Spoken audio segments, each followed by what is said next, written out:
스프링이라 봄이라고 하는 의미입니다. 사순절의 계절이 추웠던 겨울에서 봄으로 바뀐다는 의미에서 유래되었다는 것입니다. 그래서 이 사순절은 40일간의 기념일이라고 하는 뜻을 가진 헬라 말로 테라스 코스테라고 하는 말에서 왔습니다. 그런데 이것이 초대 우리 기독교 교회에서는 부활절 한 주간만을 고난주간으로 지키다가 이제 점차 역사가 깊어지면서 니케아 정교회의 325년에 40일로 확대를 했습니다. 이 40이라고 하는 성경의 의미는 성경에 나오는 모든 숫자는 의미가 있습니다. 영적인 깊은 의미가 있는데 40일이라고 하는 성경에 나오는 의미는 프리페어라, 준비라고 하는 것입니다. 준비의 기간이다. 몇 가지 중요한 일을 우리가 말씀을 드린다면 예수님은 광야에서 며칠을 기도하셨습니까? 40일 동안 금식하시며 기도하시고 예수님의 공생의 사역을 감당해 나가시고 십자가에 달려 죽으십니다. 모세는 시내산에서 40일 동안 금식 기도한 후에 하나님께서 주신 십계명을 들고 내려오고 이스라엘 백성들을 비로소 구출해냅니다. 하나님의 사람 엘리야는 하나님의 산으로 가는 길에 40일간 금식했고 이스라엘 백성들도 얼마 동안 40년간 광야에서 훈련과 연단 준비를 하고 준비된 백성들만 하나님께서 약속하신 그 가나안 땅에 젖과 꿀이 흐르는 그 가나안 땅에 들어갈 수가 있었습니다. 오늘 21세기를 살아가는 우리 성도들도 천국에 들어가기 전까지 주님의 재림을 맞이할 수 있는 성도는 누가 철저하게 죄를 회개하고 주님을 마음속에 영접하고 말씀대로 신앙생활을 잘하던 성도들이 다시 오실 주님을 만나게 됩니다. 그리고 신세마포를 입어야 합니다. 그리고 천국에 들어가게 됩니다. 아무나 구원받고 모두 다 천국에 들어가는 것이 아닙니다. 준비된 성도, 준비된 자. 그러므로 이 사순절의 40일이라고 하는 것은 준비기간이다. 하나님도 마찬가지고 세상 사회도 마찬가지고 준비된 사람을 씁니다. 내가 준비한 만큼 사용되어집니다. 주님의 일을 하는데도 마찬가지. 주의 종들이나 선교사들이나 평신도 지도자들이나 교회 직분자들이나 내가 얼만큼 하나님 앞에 헌신하고 준비됐느냐에 따라서 큰 그릇으로 쓰이기도 하고 작은 그릇으로 쓰이기도 하고 내가 준비한 만큼. 우리의 사회도 마찬가지입니다. 내가 얼마만큼 노력을 했느냐에 따라서 얼마만큼 공부를 했느냐에 따라서 쓰임을 받는 거예요. 심는 대로 얻는다고. 이 40일은 준비하는 기간인데 다시 말하면 사순절기는 예수님의 고난당하심과 부활하심에 대한 신앙적인 영적인 준비의 기간이라 하는 것입니다. 준비되지 않은 성도는 하나님이 주시는 은혜와 십자가의 은총을 체험하고 받을 수가 없습니다. 우리는 이 사순절에 준비되고 훈련된 성도들이 되어야 합니다. 한국에 있는 교회도 그렇고 다른 데도 있는데도 우리 한국 교회들이 사순절 기간에는 특별히 40일 특별 새벽 기도회가 시작을 합니다. 40일 철야 기도회가 준비되는 교회도 있습니다. 40일 동안 온 성도들이 사인업을 하고 24시간 40일 동안은 금식 기도를 하는 전 교회 성도들이, 그러면서 40일 동안 철저하게 주님의 고난을 바라보고 십자가를 바라보고 우리의 육신의 모든 것을 다 내려놓는 영적으로 준비하는 기간. 그렇게 우리가 주님의 고난의 고통에 준비하며 함께 했을 때에, 그리고 고난주간을 맞이하고 그리고 부활절을 맞이하면 영적인 느낌이, 영성이 새로워지는 것을 우리는 경험을 하게 됩니다. 우리 교회는 사인하고 그렇게 하지는 않지만 오늘 이 말씀을 드리면서 벌써 며칠이 지났지만 지난 주일부터 이 말씀을 듣고 40일 고난주간 우리가 부활주일을 맞기 때까지 여러분 각자가 내가 할 수 있는 그 주님의 고난에 40일 동안 영적으로 새롭게 할 수 있는 것이 무엇인가 한번 생각을 하시고 우리 자유롭게 한번 주님의 고난에 함께하는 그런 교회와 성도들이 되었으면 좋겠습니다. 일반적으로 사순절에 세 가지 핵심적인 전통이 있었습니다. 그것이 첫 번째는 고난주간의 한 주간의 확장은 사순절이라고 말할 수가 있고, 이 40일을 축소하면 고난주간의 한 주간이라고 말을 할 수가 있습니다. 이 고난주간의 확장인 사순절은 예수 그리스도의 고난과 십자가 죽음을 집중해서 그것을 포커스하고 그것을 삶에 조명을 하면서 예수 그리스도의 고난과 십자가 죽음을 기억하는 절, 예수님을 주문으로 고백하는 모든 성도들이라고 한다면 당연히 이 고난에 참여해야 한다고 하는 뜻입니다. 이 절기에는 전통적으로 세 가지 신앙 전통이 행해져 왔는데, 첫째는 신자들은 채의 수요일에 교회에 가서 채를 이마에 발랐다 하는 것입니다. 제가 남미에서 몇 년 있을 때 보니까 그 원주민들하고 콜롬비아 보고타 사람들하고, 저는 미주에서는 그런 거를 못 봤거든요. 우리 개신교회는 잘 안 합니다, 그 예식은. 그 남미 가니까 거기는 캐터링 문화니까 어디 가다 보니까 그날은 거의가 다 모든 사람들이 이마에다가 십자가를 건 거예요, 재로다가. 그래서 웬일인가 가만히 조사를 해보고 물어보고 하니까 그날이 제의 수요일이에요. 사순절 시작하는 첫 번째 날 이른 아침에 성당에 가서 미사를 드리고 신부님이 종려나무 가지를 태워서 그 재로다가 모든 신도마다 한 사람씩 와서 이마에다가 그 재로다가 십자가를 그린 거예요.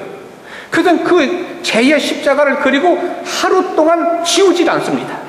학교도 가고요, 일도 하고 사업도 하고 모든 그 캐톨릭 신자들이. 근데 거기 가서 그걸 하나 깨달은 거예요. 역시 천주교 신도들은 지나친 그 전통 예전인 것이 좀 있기는 하지만 그래도 주님의 고난에 함께 하려고 하는 이 사순절을 첫날부터 의미 있게 지내는구나. 우리 기독교인들도 좀 이런 좋은 전통은 좀 본받아서 했으면 좋겠다. 근데 요즘에 그런 교회들이 가끔 일어나요. 사순절을 지키면서 종려나무 가지 태워서 재로 해가지고, 그래서 이마에다가 십자가를 긋기도 하고 재를 집어서 머리 위에다 뿌리기도 하고.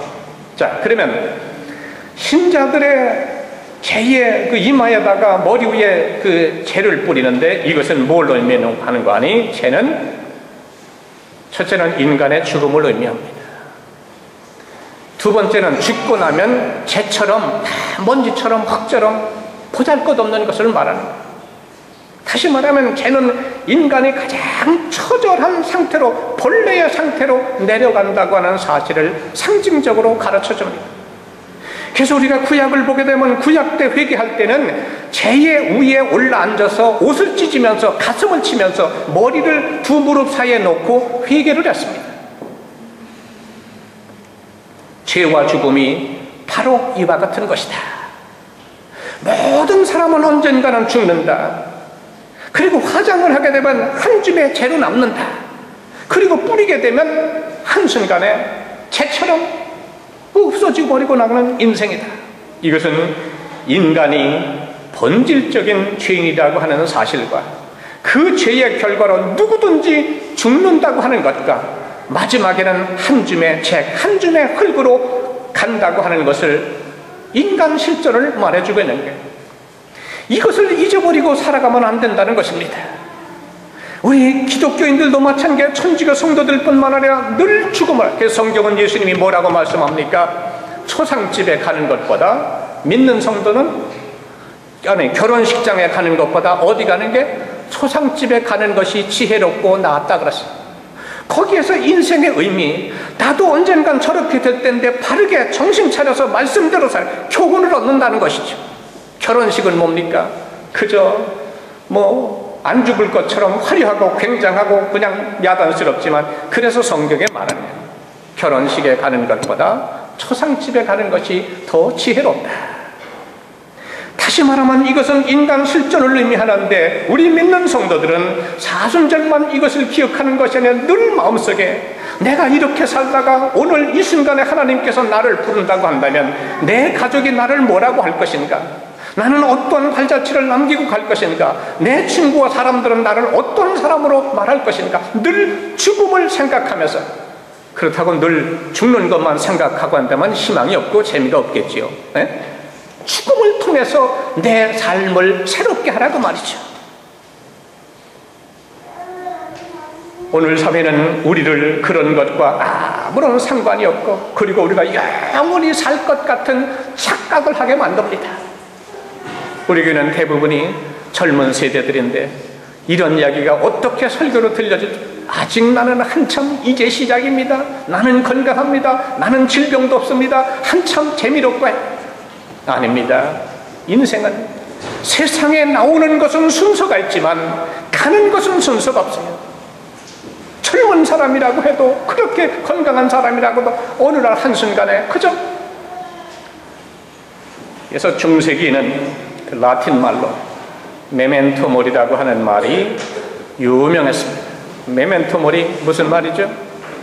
죽음을 기억하라, 그런 말입니다. 죽는 것을 기억을 하라, 알아라. 그것이 이 중세기에 아주 인생에 사람 살아가는데 명제가 됐습니다. 죽음을 기억할 때만이 사람이, 인간이 인간답게 살 수가 있다. 오늘 사순절을 맞는 우리 모든 성도들도 어느 한순간에 죄로 변한다고 하는 사실을 우리는 잊지를 말아야 합니다. 그것을 할 때 나의 삶을 소중하게 세월을 아끼면서 살아갈 수가 있는 거예요. 후회하지 않는 삶을 살아갈 수가 있다고 말입니다. 두 번째, 사순절의 아름다운 전통은 신자들은 사순절에 금식을 했다 하는 것입니다.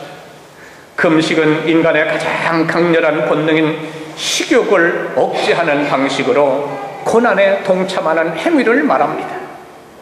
시대에 따라서 조금씩 정도의 차이가 있었습니다. 사순절 초창기 때는 저녁에 한 끼의 식사만을 허락했습니다. 그리고 육류는 물론이고 계란과 고기와 우유도 먹을 수가 없습니다.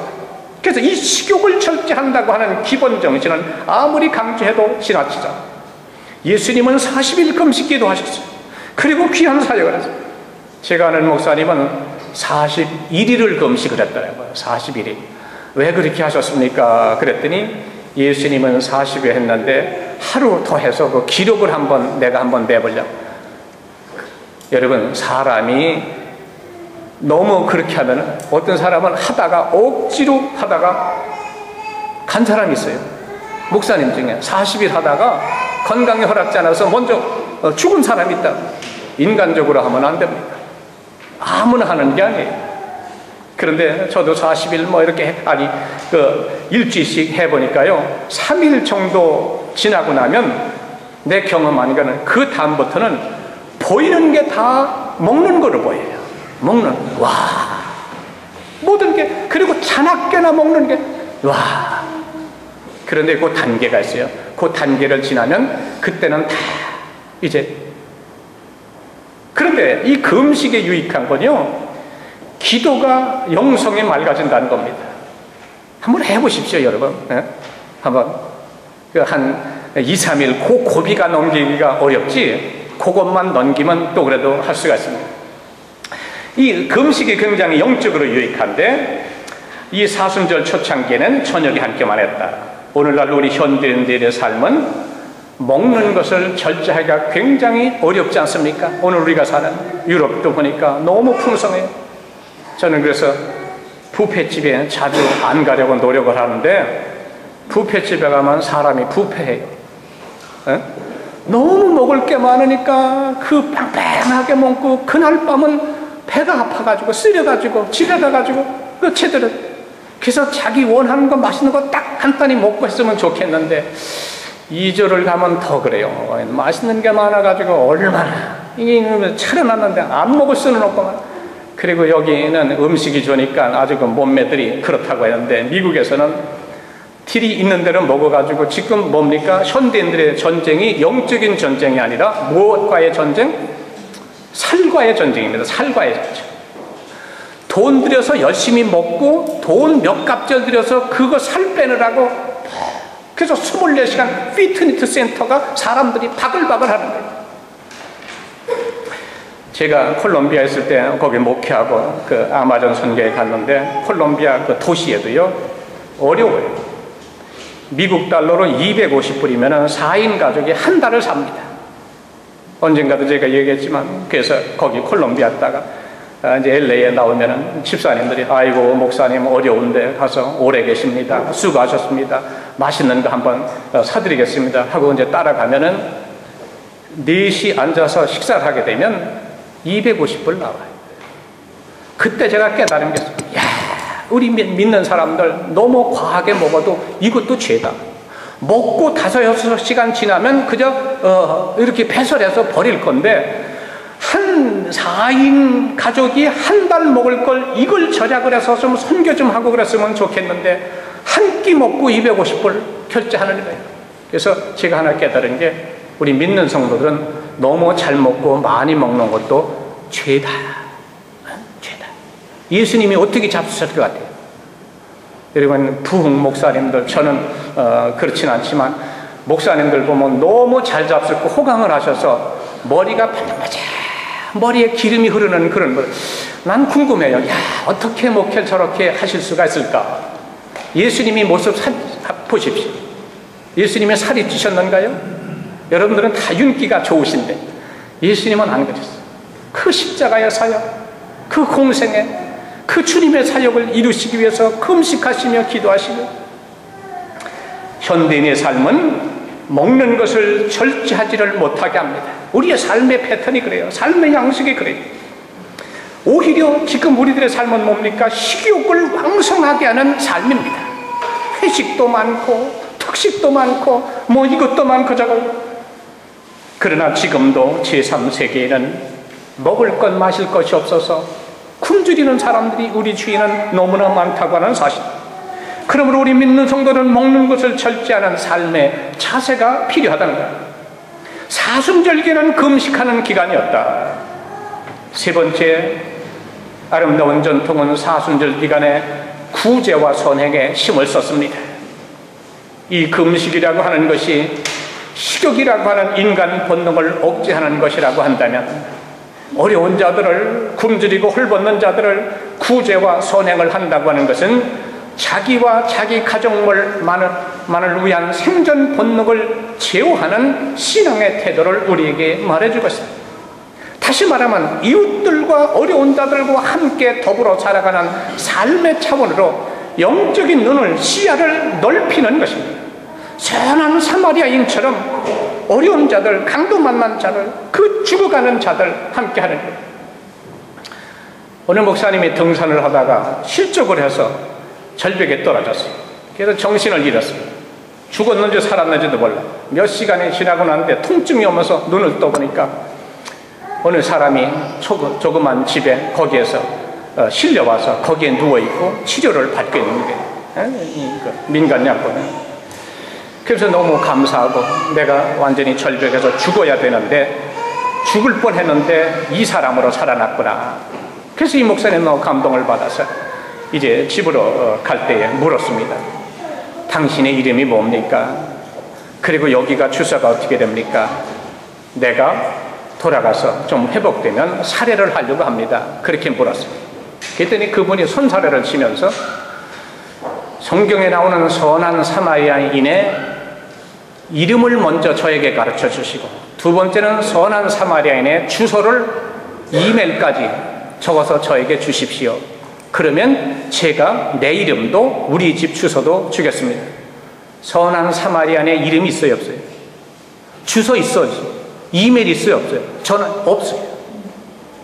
거기에서 목사님이 깨달은 선행이라고 하는 것이 바로 이거다. 구제봉사라고 하는 것이 바로 이거다. 이름도 주소도. 계속 성경을 말, 오른손이 한 것 왼손이 모르게, 왼손이 한 것 오른손이 모르게. 사순절 기간에 더욱더 우리의 주변에 영적인 눈을 떠서 정말 우리 로마 하나님 교회가 가지고 있는, 우리가 할 수 있는, 우리가 해왔던 그 그 그리스도의 사랑으로 구제와 선행에 우리의 관심은 이것이 사순절 기간에 행했던 세 번째 좋은 전통이었습니다. 톱으로 살아가는 것. 21세기의 시대 정신은 오직 개인적인 그 사회입니다. 이기적인 사회입니다. 내가 우선입니다. 그리고 다른 사람은 경쟁력만을 극대화해요. 이처럼 이기심이 팽배한 사회 속에 살아가고 있는데, 이런 시대는 너라고 하는 것은 무엇인가 하니 더불어 살아가는 이웃이 아니라 극복해야 할 대상입니다. 당신은 나와 사업과의 관계 속에서, 학업 속에서, 삶 속에서 더불어 살아가고 윈윈 게임이 아니라 극복해야 할 상대, 라이벌로 생각을 한다는 것이죠. 그래서 유명한 신학자 마틴 부버가 지적했듯이 이제 너는 인격적인 대상이 아니라 그것이다, 그것. 응? 나와 그것, 나와 당신, 나와 그리스도. 이것을 깊은 인격적인 대화의 단계가 이루어져야 된다. 오늘의 교회는 이웃을 향해서 개방적인지, 우리들의 사회를 향해서 소수자와의 연대에 진지한지 우리는 질문을 해요. 이와 같은 사순절에 대한 세 가지 전통은 기본적으로 한마디로 말하면 자기 부정입니다. 철저하게 내 자신을 부정할 때 이 세 가지가 실천되어 줄 수 있다는 것입니다. 이것을 다른 말로 말하면 고난의 영성이라고 말합니다. 죄를 임하여 바르는 것이나 금식 구제하는 그 모든 것이 자기 부정에서 오는 것입니다. 그리고 나서 진정으로 주님의 고난에 함께 할 수가 있다. 다시 오늘 본문에는 베드로의 유명한 신앙의 고백이 나옵니다. 그리고 십자가의 중요성을 다시 한번 상기하게 하는 오늘 본문의 내용입니다. 오늘 27절에 보면 예수와 제자들이 가이사랴 빌립보 여러 마을로 가실새, 여기서 가이사랴 빌립보는 갈릴리 호수 동북쪽에 있는 그 지역을 말하고, 또 다른 하나의 가이사랴 빌립보에 대해서는 지중해 연안의 해변 도시인 가이사랴를 말하는데, 이것은 그 팔레스타인에 위치한 로마의 당시의 행정 수도였고 로마 주둔군이 있었던 지역을 말합니다. 그래서 가이사랴 빌립보라고 하는 것은 두 군데 지역을 말하거든요. 유럽에 있는 빌립보는 사도행전 16장에 나오는 마게도냐 사람이 건너와서 우리를 도우라고 해서 사울이 전도 방향을 그 유럽 쪽으로 바꿔서 갔습니다. 그곳에 갔더니 최초로 그곳에 갔는데 유럽 최초의 신자인 루디아를 만나게 됩니다. 그러면서 그 루디아 가정을, 그 성도를 중심해서 세워진 빌립보 교회가 있는 도시를 말합니다. 옛날에 고대 왕들은 어땠습니까? 그 자기의 이름을 따서 계획 도시를 건설해 나갔습니다. 그 대표적인 것이 알렉산드리아라고 하는 도시는 알렉산더, 그 대왕의 이름을 따서 그 도시의 이름을 붙였죠. 빌립보는 필립 왕의 이름을 따서 붙인 도시고, 가이사랴는 로마 황제인 가이사 시저의 이름을 따서 붙인 도시입니다. 그래서 그런 이름을 붙인 도시가 곳곳에 세워졌습니다. 그래서 이 알렉산더는 실제로 자기의 점령지였던 알렉산드리아라고 하는 도시를 자그마치 70개 도시를 만들었다고 합니다. 그러면 가이사랴 빌립보라고 하는 명칭은 이 두 개의 명칭이 혼합된 것을 우리가 가이사라고 하는 것과 빌립보라고 하는 두 명칭이 하나로 돼서 붙여진 것이다 라고 하는 것을 알게 되는데, 헤롯 대왕이 이제 죽었습니다. 그리고 갈릴리 지역은 그 아들 중에 한 명인 헤롯 필립이 다스리게 됐는데, 그 필립이 자기 이름을 붙이고 이제 로마의 황제였던 가이사의 이름도 붙여서 명칭을 붙인 것이 두 개, 가이사랴 빌립보.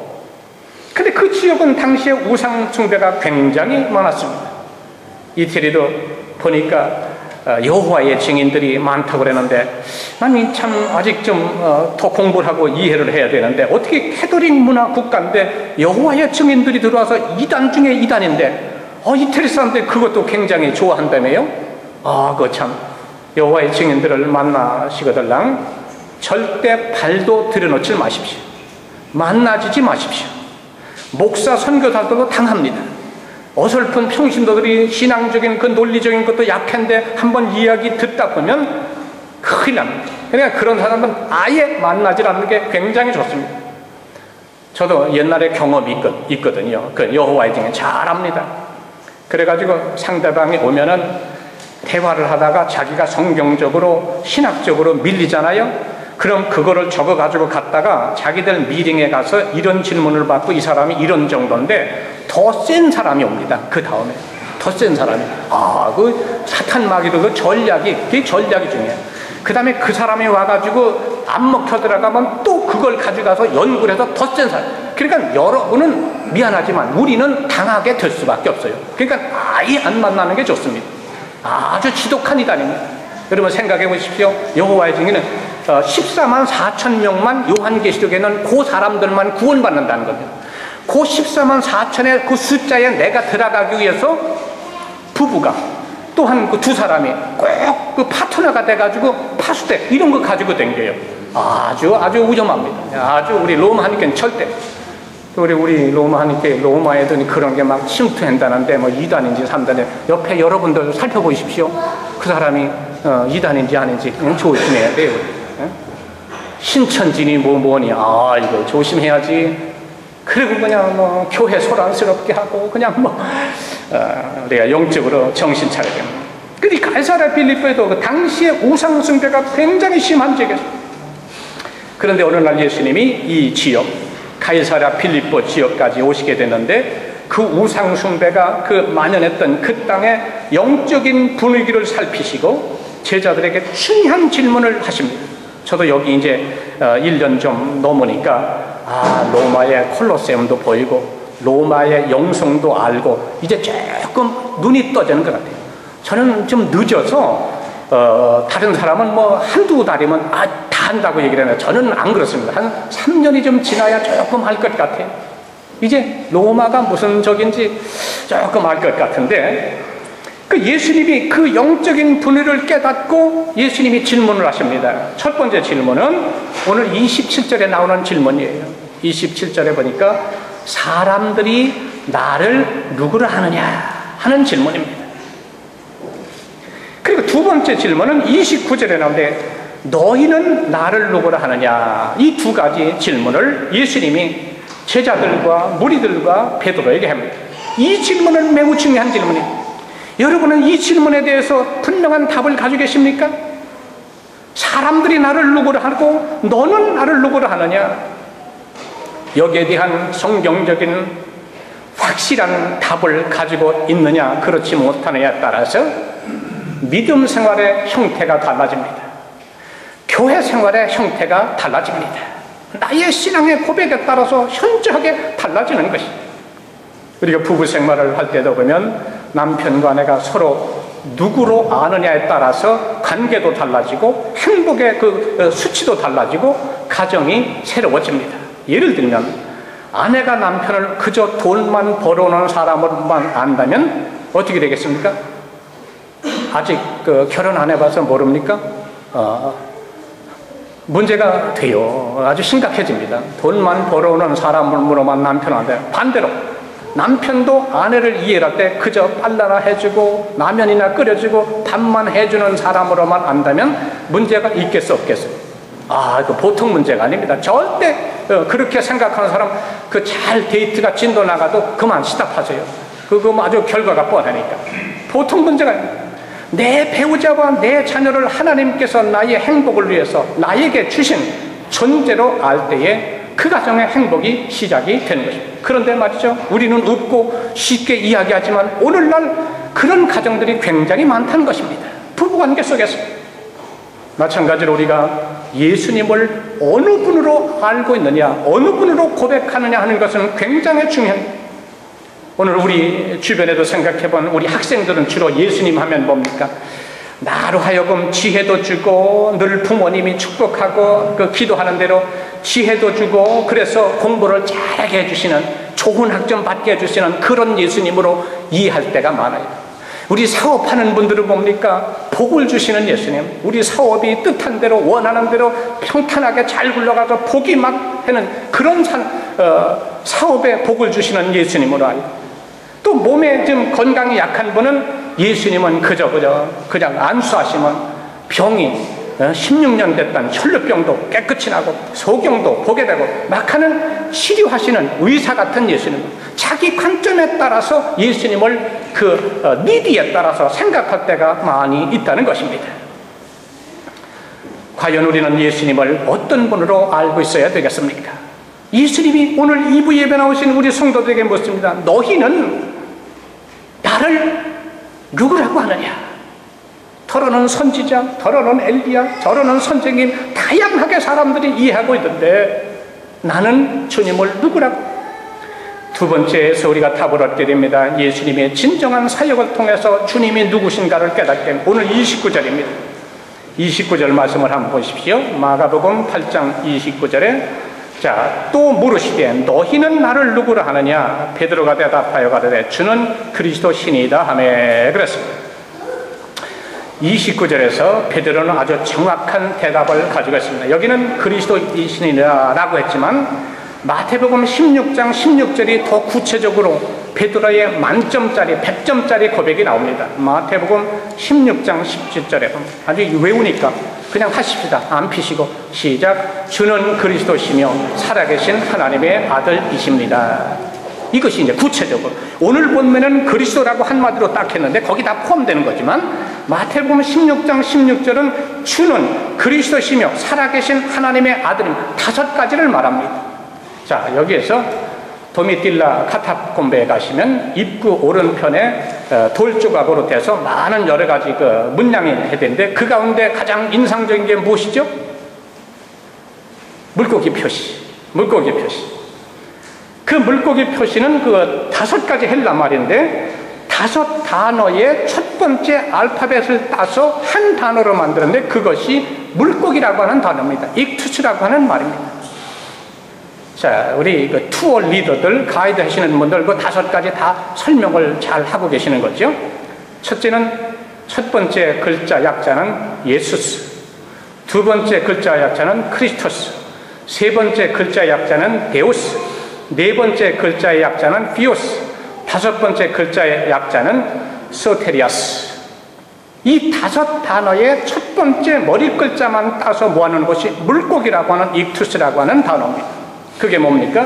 마태복음 16장 16절에 베드로가 고백해 주는 그리스도시요 살아계신 하나님의 아들이니이다. 그 고백입니다. 그 고백.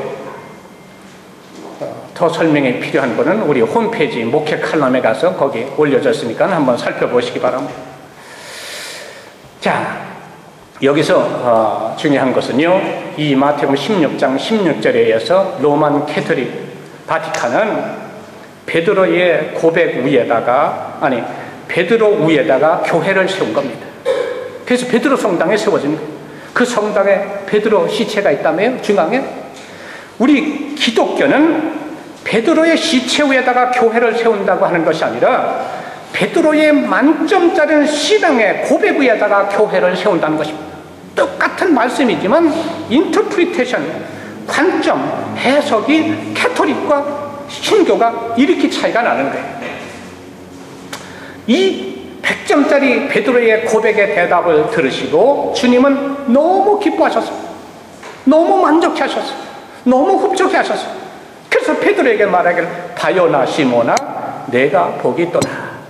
내가 네 이름 위에 반석 위에 교회를 세우리라. 여기서 그리스도는 헬라어로 구세주라고 하는 뜻입니다. 히브리어는 메사야를 말합니다. 다시 말하면 베드로는 예수님에게 당신은 온 인류의 저희들의 구원자 메시아입니다 라고 고백을 합니다. 주님께서 그 고백을 들으시고 만족하게 생각하셨지만 메시아가 되는 길은 화려한 스타가 되는 길이 아닙니다.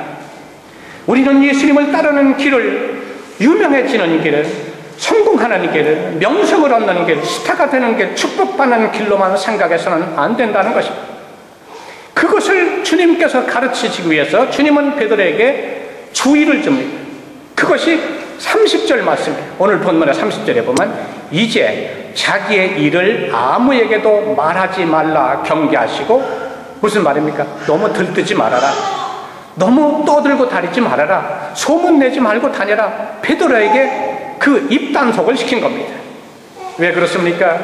이스라엘 백성들은 그들을 정치적인 억압과 속박 속에서, 세상적인 억압과 속박 속에서 구원할 정치적인 폴리티컬한 메시아를 소망하고 대망하고 원했지만, 참 메시아인 예수 그리스도는 온 인류를 구원할 메시아이시고, 참 메시아의 사역은 그들이 생각하는 강력한 군사력과 또한 힘을 가진 화려한 정치적인 메시아와는 전혀 달랐기 때문입니다. 다시 말하면 그 주변의 사람들은 예수님께서 메시아를 정치적인 인간적인 접근 방법으로 이해를 한 거예요. 기대를 한 거예요. 그러나 예수님은 그게 아니라, 나는 한 나라의 어느 일부의 사람에게 국한된 것이 아니라 전 세계의 죄에서 구원할 메시아의 사명이 내게 있다. 이렇게 다른 것이죠. 그래서 메시아의 사역을 주님은 31절에서 설명을 합니다. 인자가 많은 고난을 받고 장로들과 대제사장들과 서기관들에게 버림받아서 죽임을 당하고 3일 만에 다시 살아나야 할 것을 비로소 저희들에게 가르치시되, 정치적인 메시아를 기대했는데 그것이 아니라 영적인 메시아, 죄로부터 구속해, 그것을 주님께서 가르치셨다. 다시 말하면 참 메시아의 사역은 고난의 사역이라고 하는 말씀. 고난의 사역, 십자가의 사역. 그 가르침을 듣고 그 제자들 가운데 특별히 이 베드로는 엄청난 충격을 받았습니다. 왜요? 조금 전까지는 예수님이 왕이 되셨어요. 지금 예수님은 왕의 오른쪽에 앉아요. 자기가 수제자니까 좀 가까이 한 자리를 보장받을까 기대를 했는데, 그 기대가 어긋나는 말씀을 하시니까 베드로는 충격을 받아요. 그럼에도 불구하고 베드로는 아마도 그 예수님의 말씀을 이렇게 생각을 했을 겁니다. 이런 말이 들리기를 기대했습니다. 이제 곧 인자가 곧 영광을 얻어서 이 민족과 이 로마 위에 올라서서 만국을 예수님의 파워로 철장 권세로 다스릴 것이다. 그런 화려한 말씀은 안 하시고, 그런 소망 있는, 어떤 보장 있는 힘이 되는 그런 말씀은 안 하시고, 비참하게 예수님이 고난의 길을 걸어가시고 40일이 지나고 고난주간 지키고 그 다음에 십자가에 죽으신다고 하니까 스토리가 재미없네. 바로 이거 기대했던 게 영 어긋나. 그래서 그러죠, 사람들이. 기대가 크면 실망이 크다. 예수님이 죽으셔야 한다고 하니까 베드로가 놀라면서 예수님을 말립니다. 32절입니다. 예수님을 붙들고 그렇게 하시지 말아달라고 간청을 합니다. 그것은 예수님을 위한 말 같지만 사실상 그 당시 때부터 제자들의 기복적인 신앙이 거기서 보게 되는 것입니다. 그 의도를 보시고 예수님은 베드로를 꾸짖습니다. 뭐라고 꾸짖었습니까? 확인해야죠. 33절입니다. 한번 보십시오. 자, 오늘 본문 마가복음 8장 33절에 그렇게 간청을 하니까, 붙잡으니까, 수제자가 베드로가 말하니까 33절에 예수님이 그 베드로를 꾸짖습니다. 33절 읽습니다. 시작. 예수께서 돌이키사 제자들을 보시며 베드로를 꾸짖어 가라사대 사단아 내 뒤로 물러가라. 내가 하나님의 일을 생각지 아니하고 도리어 사람의 일을 생각하는도다 하시고, 예수님 뭐라고 말합니까? 내가 하나님의 뜻과 하나님의 일을 먼저 생각하지 아니하고 사람의 생각을 하는구나. 여기서 우리가 영적인 중요한 교훈을 얻게 됩니다. 누구든지 교회 일, 주님의 일을 감당해 나가면서 하나님의 말씀, 하나님의 뜻, 주님의 뜻, 이것을 이루어 드리려고 우리가 기도하고 노력을 해야지, 사람의 뜻을 이루어 드리려고 한다면 주님께서 기뻐하시는 일이 아니라고 하는 것을 우리가 깨닫게 됩니다. 그러므로 우리들도 신앙생활하면서 사람의 뜻을 이루려고 해서는 안 됩니다. 오직 주님의 뜻이 하늘에서 이루어진 것처럼 땅에서도 이루어지시다. 우리 교회를 통해서, 우리 성도들을 통해서, 나의 섬김과 희생을 통해서, 십자가를 통해서 오직 주님의 뜻, 하나님의 말씀, 이것이 이루어지기를 원합니다. 이것이 참된 신앙이에요. 세 번째로 오늘 본문에서는 십자가를 따르는 길입니다. 우리는 주기도문 합니다. 뜻이 하늘에서 이루어진 것처럼 땅에서도 이루어지다라고 기도합니다. 우리는 신앙생활하면서 정말 하나님의 뜻이 이 땅에서 이루어지기를 소원하는 마음으로 신앙생활을 해야 합니다. 믿음생활, 신앙생활이 무엇입니까? 물론 믿고 축복받고 형통하고 잘되는 것, 건강하고 가정의 행복, 이것도 다 신앙에 관계된 그 축복의 한 가지이시겠지만, 가장 참된 신앙은 사람의 일을 이루는 것이 아니고 하나님의 일을 생각하는 것, 그게 사람의 뜻을 이루는 것이 아니라 주님의 뜻을 이루어 드리는 것, 이것이 신앙생활이에요. 우리는 주님을 믿는다고 하면서 오늘 본문에처럼 나오는 베드로와 같은 기복주의적인 요소와 의도가 있지는 않은지 우리는 깊이 돌아봐야 합니다. 우리는 육신의 복과 욕구를 충족하기 위해서, 내가 원하는 대로 나의 니들을 충족하기 위해서 교회에서 이런저런 주님을 이용해 교회를 이용하고 그래서는 안 된다는 것입니다. 베드로처럼 주님은 우리가 사람의 일보다는 하나님의 일을 생각하고 따르기를 원하십니다. 그것을 위해서 무엇이 필요합니까? 자기 부인이. 그래서 주님은 다시 한번 제자들에게 주님을 따른다고 하는 것의 의미를 가르쳐 줍니다. 자, 34절 또 한번 보십시오. 34절 읽습니다. 시작. 무리와 제자들을 불러 이르시되 아무든지 나를 따라오려거든 자기를 부인하고 자기 십자가를 지고 나를 쫓을 것이니라 그랬습니다. 누구든지입니다. 이태리 사람이든 우리 한인이든 어느 나라 사람이든 누구든지 나를 따라오려거든, 예수님을 따라오려거든, 첫째 뭘 하고요? 예수님을 제자가 되는 원리, 제자 훈련하고 초급반, 중급반, 고급반, 그 다음에 서티피케이트, 그래서 제자가 되는 게 아니에요. 적어도 이 말씀에는 첫 번째 주님을 따르고 제자가 되는 것은 첫 번째 원리는 뭡니까? deny, 자기 부인입니다. 나의 육신적인 건, 아직도 나의 성품, 나의 고집, 나의 뜻, 이것을 철저하게 주님처럼 십자가에 못 박고 자기 부인. 두 번째는 뭡니까? 자기 십자가 지는 거예요. 자기 십자가. 세 번째는 뭡니까? 주님을 따라야 돼요. 사람 따르는 게 아니에요. 주님 따르는. 이 세 가지 원리, 이것만 철저히 해보십시오. 그러면 주님께서 정말 축복하고 칭찬하는, 그래서 여기서 나를 따라오려거든, 이것은 사랑의 십자가를 말합니다. 자기를 부인하고, 이것은 혼신의 십자가를 말합니다. 자기 십자가를 지고, 이것은 책임의 십자가를 말합니다. 그리고 나를 쫓을 것이니라, 이것은 참여의 십자가를 말합니다. 이 네 가지 십자가를 지고 주님을 따르라. 그런데 오늘날 사람들은, 우리 주변 사람들은 뭘 말합니까? 십자가에 대해서 많이 이야기를 합니다. 십자가에 대해서 잘 압니다. 십자가를 목에 걸고 다니기도 합니다. 자동차에도, 귀걸이도, 문 앞에다 십자가에 대해서 온통 다. 네? 그런데 자기 부인이 쉽지가 않아요.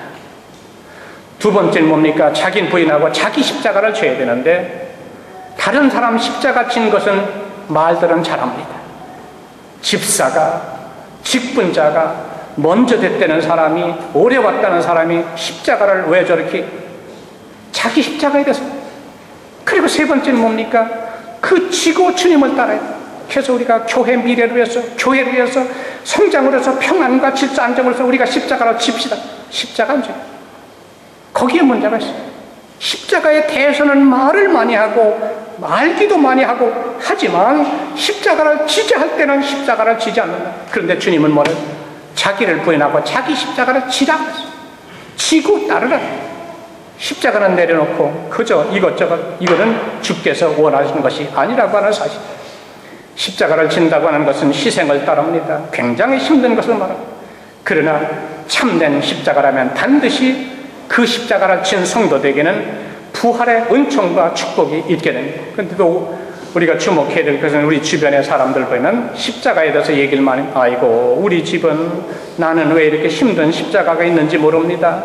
또한 그 어느 가족이 우리의 십자가입니다. 이런 얘기들을 많이 해요. 사업을 하면서, 공부하면서 어렵고 힘든 거 십자가.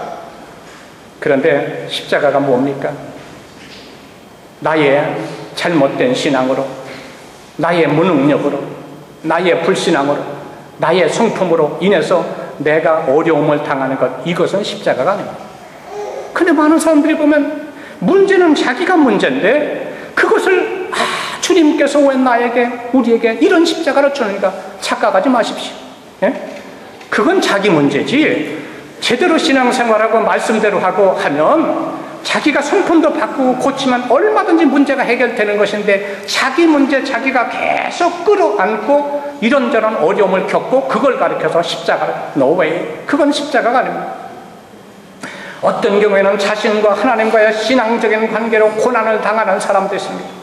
그러면 그 고난을 통해서 자신의 믿음을 새롭게 해야 되는데, 그 고난을 십자가라고 혼돈하니까 자기 반성도 하지 아니하고, 그러면서 자기 콤플렉스에 빠져서 계속 고난을 자초해 나가는 사람이 있단 말이죠. 십자가는 하나님 때문에, 복음 때문에, 십자가 때문에, 교회 때문에, 의 때문에, 신앙 때문에, 그것 때문에 어려움을 겪는 것이 진정한 십자가입니다. 여러분은 십자가의 이 고난 주간에서 정말 십자가의 의미가 무엇인가를 우리가 바르게 깨달아요. 그것을 위해서 희생당하는 것, 내 성품적인 결함이나 내 잘못된 신앙 때문에 고난당하는 것은 십자가가 아니에요. 주님 자신을 위해서 십자가 그런 걸 겪었으면 아니에요. 모든 인류의 죄를 위해서, 다른 사람의 구원을 위해서 주님께서 십자가, 그것이 진짜 십자가지. 아무 것이나 어려움을 당하면서 십자가라고 하는 것은 미안하지만 교만입니다. 오늘 우리가 사순절을 맞이하면서 정말 십자가를 조명을 새롭게 해야 돼요. 그리고 내 자신의 십자가라고 하는 걸 쉽게 말해서, 사랑하는 성도 여러분, 우리는 예수님처럼 십자가를 질 줄 알아야 합니다. 십자가라는 하나님을 위해서, 의를 위해서, 정말 복음을 위해서, 교회를 위해서 희생하는 것을 말합니다. 그 십자가를 우리는 언제 어디서나 기쁨으로 져야 돼요. 이 사순절 절기를 우리가 시작하면서, 맞이하면서 주님의 십자가를 바라보면서 그 부활의 은총을 예비하시는 우리 로마 한인교회 모든 성도들이 되시기를 주님의 이름으로 축복합니다.